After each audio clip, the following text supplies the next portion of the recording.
sampai bulat.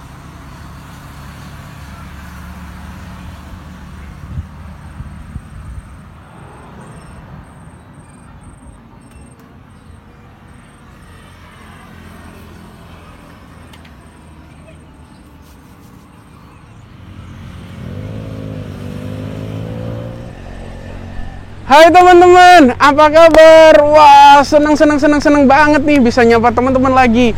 Teman-teman, hari ini aku ada di Bantaran Sport Center di Kota Madiun. Di sini ada arena balap motor, ada arena golf, dan ada arena pemancingan ikan. Wah, lengkap banget teman-teman di sini, dan suasananya juga asik banget teman-teman untuk menikmati hari-hari teman-teman. Tapi tetap teman-teman kalau berkunjung ke tempat-tempat umum, teman-teman tetap patuhi protokol kesehatan ya untuk keselamatan kita bersama. Oke? Teman-teman, hari ini aku mau bercerita ke teman-teman tentang satu terminologi atau satu istilah yang sering aku gunakan. Apa itu dan kenapa menjadi pertanyaan? Istilah itu adalah difabel sensorik netra atau terminologi difabel sensorik netra. Nah, terminologi ini sering menjadi pertanyaan bagi teman-teman yang lain. Karena apa? Karena kebanyakan masyarakat umum lainnya masih menggunakan kata tunanetra atau bahkan kata buta. Nah, di sini kenapa aku menggunakan kata atau terminologi difabel sensorik netra? Yang pertama, teman-teman, kata buta itu terlalu kasar dan tidak etis untuk disebutkan. Oke? Jadi itu terlalu kasar dan orientasinya adalah kepada rusaknya satu fisik atau berorientasi kepada keterbatasan ketidakmampuan. Nah, sedangkan kata tunanetra sendiri merupakan eufemisme atau penghalusan kata dari kata buta. Tapi arti dan maknanya masih sama. Tunanetra terdiri dari kata tuna dan netra. Tuna dalam KBBI, Kamus Besar Bahasa Indonesia, teman-teman, itu berarti dia rusak, hilang, luka, dia tanpa, dia kehilangan. Sedangkan netra berarti penglihatan. Berarti tunanetra itu adalah penglihatan yang rusak, penglihatan yang hilang, penglihatan yang luka. Dan itu masih berorientasi pada fisik, teman-teman. Eufemisme atau penghalusan kata ini sering kita temui juga, teman-teman. Misalnya pada istilah gelandangan. Gelandangan dihaluskan menjadi tunawisma. Atau yang lebih ekstrim, istilah pelacur dihaluskan menjadi tunasusila. Nah, itu teman-teman yang terjadi. Jadi sebenarnya tunanetra pun memiliki nuansa yang sama dengan kata buta. Orientasinya, konsep yang dibangun terhadap istilah itu juga sama, bahwa orientasinya adalah kepada keterbatasan fisik.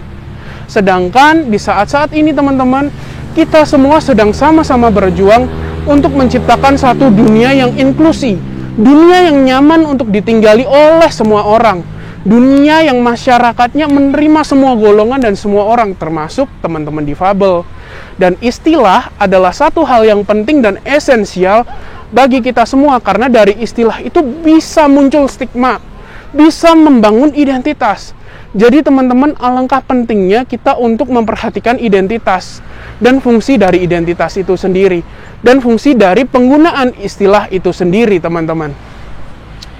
Istilah difabel sensorik netra sendiri, teman-teman, itu ada di Undang-Undang Nomor 8 Tahun 2016 tentang penyandang disabilitas. Soal penggunaan istilah disabilitas dan difabel, kenapa saya menggunakan kata difabel ketimbang disabilitas, itu akan aku bahas di konten-konten selanjutnya ya, teman-teman. Hari ini aku akan fokus dulu kepada kenapa aku menggunakan istilah difabel sensorik netra, oke? Nah, kalau kita lihat, teman-teman, di pasal 4 ayat 1 huruf yang ke D, itu ada di situ tertulis penyandang disabilitas sensorik atau difabel sensorik. Apa sih difabel sensorik itu? Difabel sensorik adalah teman-teman yang memiliki keistimewaan dalam fungsi panca inderanya.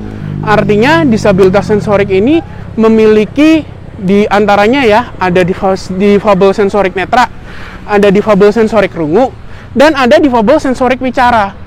Nah, itu teman-teman, dan itu diakui oleh undang-undang, itu istilah yang dipakai oleh undang-undang. Dan istilah difabel sendiri, difabel sensorik sendiri, itu memiliki nuansa bahwa teman-teman ini teman-teman seperti aku dan seperti teman-teman difabel sensorik netra lainnya itu memiliki kemampuan yang berbeda.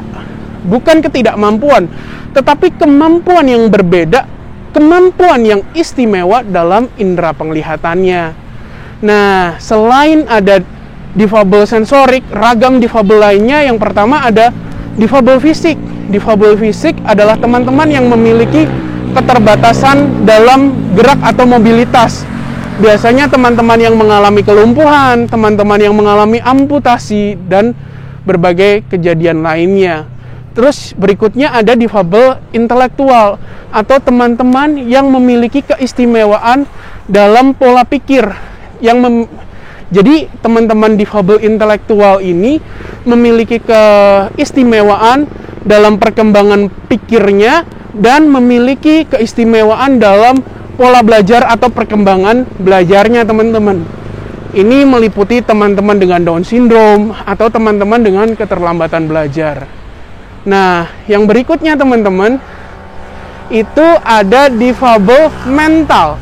Difabel mental ini adalah teman-teman yang memiliki keistimewaan dalam pola pikir, dalam emosi, dan dalam perilakunya. Difabel mental sendiri terdiri dari dua jenis atau dua grup besar. Yang pertama, difabel mental psikososial, itu terdiri dari bipolar, lalu terdiri dari keistimewaan kepribadian, dan banyak lagi yang lainnya, teman-teman. Dan ada juga difabel mental perkembangan yang dia memiliki keistimewaan dalam berinteraksi, seperti teman-teman yang mengalami autisme. Nah, itu teman-teman. Dan yang tadi yang saya sebutkan tentu difabel sensorik atau teman-teman yang memiliki keistimewaan dalam fungsi panca inderanya. Nah, teman-teman, untuk lebih jelasnya teman-teman bisa baca di pasal 4 ayat 1 dan ayat 2 di Undang-Undang Nomor 8 tahun 2016 tentang penyandang disabilitas. Nah, itu teman-teman alasanku menggunakan istilah atau terminologi difabel sensorik netra. Semoga konten ini bisa memberikan jawaban kepada teman-teman yang selama ini penasaran dengan kenapa aku menggunakan kata difabel sensorik netra dan apa itu difabel sensorik netra. Oke, teman-teman, nantikan konten-kontenku selanjutnya ya, teman-teman. Sekian dulu kontenku kali ini dan sampai jumpa. Selalu semangat, selalu patuhi protokol kesehatan. Salam antusias.